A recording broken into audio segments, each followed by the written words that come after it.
of the gyration of this compound pulley is capital R. इसको capital R ले लो. If radius of gyration of the compound pulley is capital R, find frequency of vibration. Find frequency of vibration of the system. Find frequency of vibration of the system. Full stop. हाँ, इधर देखो, इधर देखते हैं. आज type 1 खत्म हो जाएगी. आज के बाद सच्ची बता रहा हूं, आप टाइप 1 के क्वेश्चंस करने चाहिए, नहीं तो फायदा ही नहीं हुआ, आपने सीखा ही नहीं कुछ. सबसे पहले स्टार्ट देखो कैसा है. जैसा मैं हमेशा बोलता हूं, स्टार्ट में पहली बात हम क्या करते हैं, पहले चेक करते हैं कि क्या स्प्रिंग में इनिशियल डिफ्लेक्शन वेट की वजह से कॉज हो रही है. हाँ, इस केस में मुझे बताओ, initial deflection in the spring weight की वजह से कॉज हो रही है क्या? जब आप इधर ये मास हैंग करोगे तो ये पुल्ली इस तरह से घूम जाएगी और ये स्प्रिंग खिंच जाएगा. इसका मतलब initial deflection in the spring will be caused by weight of mass. Therefore in everybody ना हम ये लेंगे ना ये. लिखो नोट, आपको क्वेश्चंस में ये नोट लिखना पड़ेगा. लिखो, initial deflection in the spring, initial deflection in the spring will be caused by initial deflection in the spring initial deflection in the spring will be caused by the weight of mass small m, will be caused by weight of mass small m. Hence, in the FBD,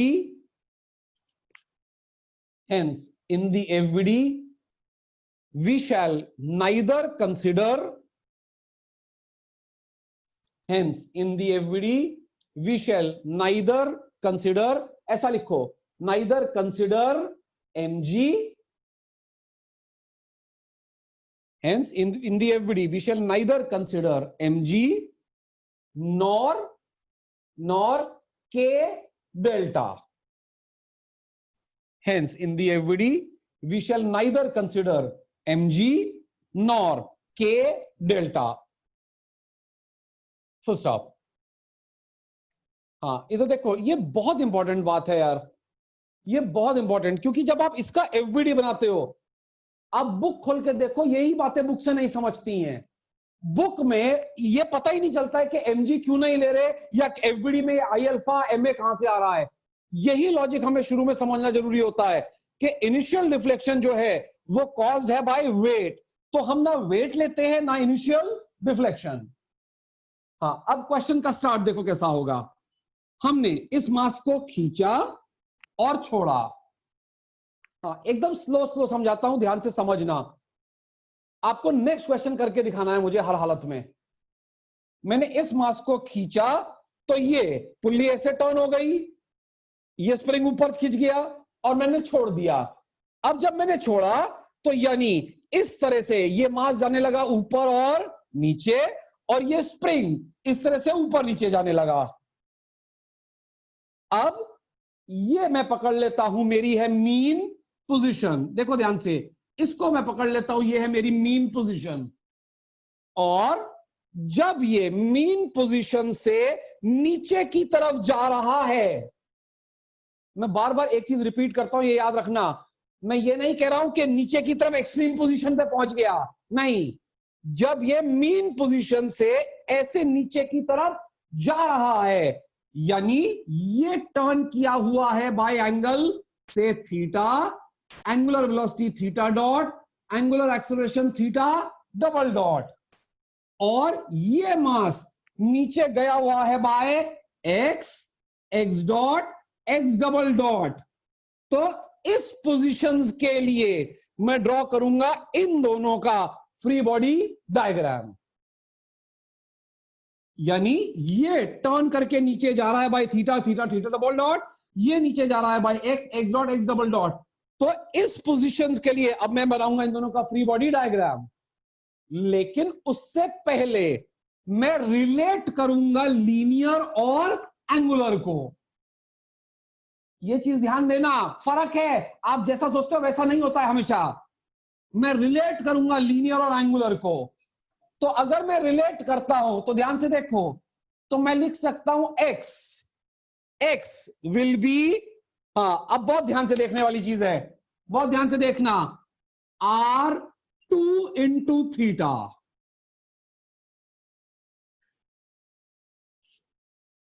समझा? x dot will be r2 into theta dot and x double dot will be r2 into theta double dot। तो सबसे पहले मैंने relate कर लिया linear और angular को। हाँ, ये r2 अच्छे से समझा सबको? आगे देखते। अब ध्यान से देखो, अब इसमें टेंशन मान लेता हूं t। हाँ, अब एक एक करके दोनों का एफबीडी बनाऊंगा। पहले मास का एफबीडी बनाता हूं। अब मास के एफबीडी में mg में लेने वाला नहीं हूं, क्योंकि mg और k डेल्टा ने एक दूसरे को कैंसिल किया है। अब यहां पे ऊपर आ गई टेंशन T और ये नीचे भाग रहा है with acceleration x double dot. तो इसको रोकने के लिए मैंने ऊपर लगा दिया mx डबल डॉट और ये रुक गया। अब इस पे सिग्मा fy किया तो मेरी इक्वेशन बनी T plus mx double dot is equal to 0। ये बन गया इसका फ्री बॉडी डायग्राम, ये बन गई इसकी इक्वेशन। ये बॉडी का हो गया। अब दूसरी बॉडी का एफबीडी बनाता हूं, ये बहुत ध्यान से देखने वाला है। अब अगर इस बॉडी का हम एफबीडी बनाते, इस बॉडी के एफबीडी में हमें क्या क्या दिखाई देगा, ध्यान से देखो। अब इसका वेट मुझे दिखाने की जरूरत नहीं है, क्योंकि इसमें ये रोटेट कर रही है सीजी के अबाउट और वेट सीजी पे ही लगता है। तो इसका वेट रोटेशन में कोई रोल प्ले करने वाला नहीं है। तो इसके एफबीडी में यहां पे देखो स्ट्रिंग यहां पे है, तो यहां पे नीचे एक टेंशन आएगी T। अब जब मैंने इसको इस तरह से टर्न करके बनाया है इसका फ्री बॉडी डायग्राम, यानी बना रहा हूं, तो इसका मतलब ये टर्न करके ऊपर गया है। इसका मतलब this spring is in tension, यानी ऐसा टर्न करने पे ये स्प्रिंग खिंच गया। अगर ये स्प्रिंग ऐसा टर्न करने पे खिंच गया और टेंशन में है, तो इस स्प्रिंग की टेंशन लगेगी नीचे और इस स्प्रिंग में जो फोर्स होगा वो होगा K इंटू डिफ्लेक्शन। ध्यान से देखना, तो वो होगा K इंटू, और डिफ्लेक्शन जो होगी वो होगी R1 थीटा। ये समझना चाहिए, ये डिस्टेंस R1 है, तो इसकी डिफ्लेक्शन जो होगी वो होगी R1 K into R1 theta. अब ये आ गया टेंशन, ये आ गया स्प्रिंग का फोर्स, और ये इस डायरेक्शन में भाग रहा है with I theta, with theta double dot. तो इसको रोकने के लिए ये वाली डायरेक्शन में मैंने अप्लाई किया आई थीटा डबल डॉट, और इस बॉडी को भी मैं रेस्ट पे ले आया। अब और तो इसमें कोई फोर्स नहीं है। अब मैं कह सकता हूं कि इस पॉइंट के अबाउट मोमेंट शुड बी 0। तो ध्यान से देखो इस पॉइंट के अबाउट मोमेंट कैसा आएगा। अब इस पॉइंट के अबाउट मोमेंट इक्वल टू 0, तो मेरी इक्वेशन बनेगी, ध्यान से देखना, माइनस, पहले ये लिख रहा हूं, K into R1 into theta into R1, तो ये हो गया KR1 square plus T into, अब T के लिए जो डिस्टेंस वो है ये वाला है, तो ये है T into R2 minus, sorry हाँ ये प्लस है, minus I theta double dot is equal to 0। दिख रहा है ना? हाँ, I theta double dot is equal to 0। अब ये बन गई इस पॉइंट के बाद मूवमेंट की इक्वेशन। अब ऊपर से टी की वैल्यू यहां पुट करता हूं। अब देखो, जब क्वेश्चन में लीनियर एंगुलर एक साथ आ जाएंगे तो दोनों इक्वेशन बनाने के बाद आपको लीनियर का पार्ट एंगुलर में कन्वर्ट करना पड़ेगा, यानी हमारी इक्वेशन x डबल डॉट में बने या थीटा डबल डॉट में बने उससे फर्क नहीं पड़ता है। अब इसी को सिंप्लीफाई करता हूं तो ये हुआ माइनस के r1 स्क्वायर थीटा। हाँ, अब ध्यान से देखो, अब t हुआ minus M X double dot, तो minus M X double dot into r2 minus i। अब मुझे रेडियस ऑफ गायरेशन दिया है, आपको मैंने स्टार्टिंग में लिखवाया है ये चीज कि अगर रेडियस ऑफ गायरेशन दिया होता है तो उस बॉडी का मोमेंट ऑफ इनर्शिया होता है एम के स्क्वायर, यानी M into radius of gyration का स्क्वायर। इसका मतलब ये बन गया आई की जगह capital M capital R square into theta double dot is equal to 0।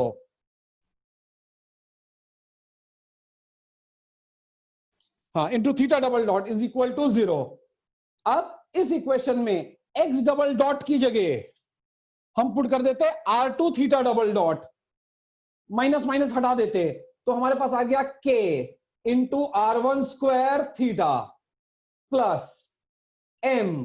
हाँ, अब इसको पुट करा r2 थीटा डबल डॉट, तो ये हो गया r2 square theta double dot plus ये हो गया capital M r square theta double dot is equal to 0। हाँ, एक क्वेश्चन में आज पूरा करके दिखाता हूं, मैं रोज ऐसे ही छोड़ रहा था, आज पूरा करता हूं। अब इसमें से थीटा डबल डॉट में से कॉमन लिया तो ये बना m r2 स्क्वायर, ध्यान से देखो m r2 square plus capital M capital R square और इसके बाहर आया theta double dot plus k r1 square, इसके साथ आया यहां पे थीटा इज इक्वल टू 0।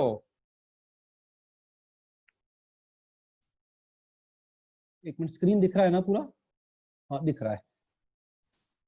हाँ, अब इसको इसके नीचे लेके जाता हूं तो मेरे पास इक्वेशन क्या बन जाएगी, ध्यान से देखना, थीटा डबल डॉट प्लस के r1 स्क्वायर अपॉन छोटा m r2 square plus capital M capital R square theta is equal to 0। और ये सॉल्व हो गया। ये अब हम बोलेंगे this equation is similar to equation of SHM। यहां तक पहुंचने के बाद हम लिखते हैं this equation is similar to equation of SHM, therefore omega n square is equal to this.